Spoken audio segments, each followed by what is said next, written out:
Hello, fabulous fourth graders, and welcome back to Chapter 3.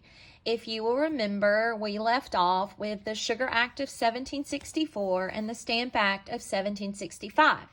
And just to recap, remember the French and Indian War, also known as the 7-Year War. It was extremely expensive, and it had depleted the England's treasury. And so in order to replenish the treasury, King George III decided that he was going to implement his imperial policy, and he began to impose taxes on the colonists. The first tax that he imposed was the Sugar Act of 1764, and remember they had to pay taxes on sugar, molasses, and other goods. And then he imposed the Stamp Act of 1765, which required colonists to pay taxes on a government stamp for almost every paper document. Now, if you will recall, this made the colonists furious, and they came up with a famous slogan of no taxation without representation, which basically just said that it wasn't fair to tax them when they didn't have any representation or say in the British Parliament. So as these colonists began to stand up and boycott and protest, there was a secret group or a secret society called the Sons of Liberty, and they began to organize, and the first organization was formed in 1765 to protest the Stamp Act. Now, the British Parliament, what they didn't realize is that when they began to impose these taxes, they actually united the colonists, because they all agreed that the no taxation without representation was not fair, and it angered all of them. So these secret societies began to form, and they began to unify and begin to protest together against the British Parliament. Because of these protests, Great Britain, the king, and the Parliament, they decided to repeal or let go of the taxes.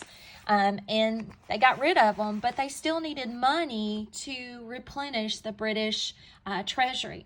So they came up with the Townshend Acts of 1767, and if you need to stop this video and pause it so that you can cut this page out in your workbook and go ahead and add these notes, please go ahead and do so.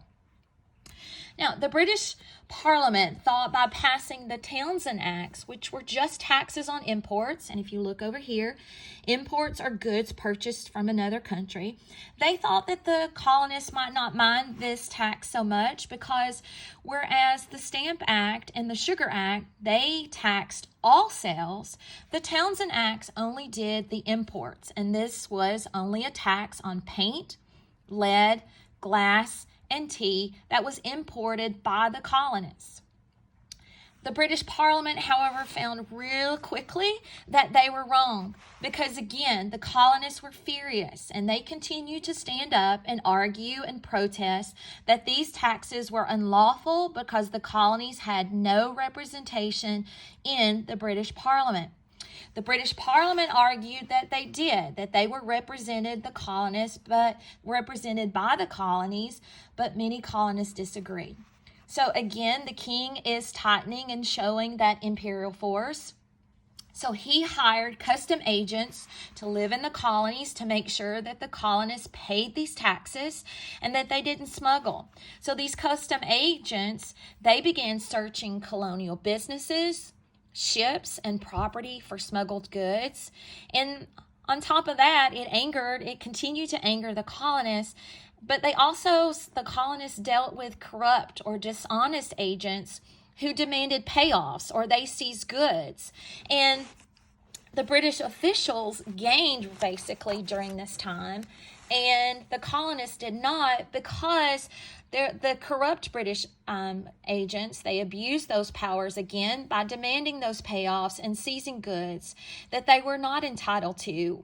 And that was at the expense of the colonists. And not only that, there were corrupt British judges that accepted bribes to rule in favor of the British custom agents in juryless trials in colonists.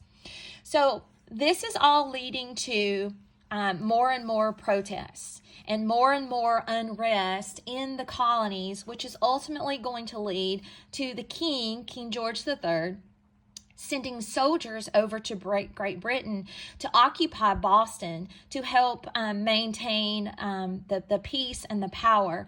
And this is going to lead into the Boston Massacre. And we're going to stop there, and our next section of notes will pick up with the Boston Massacre.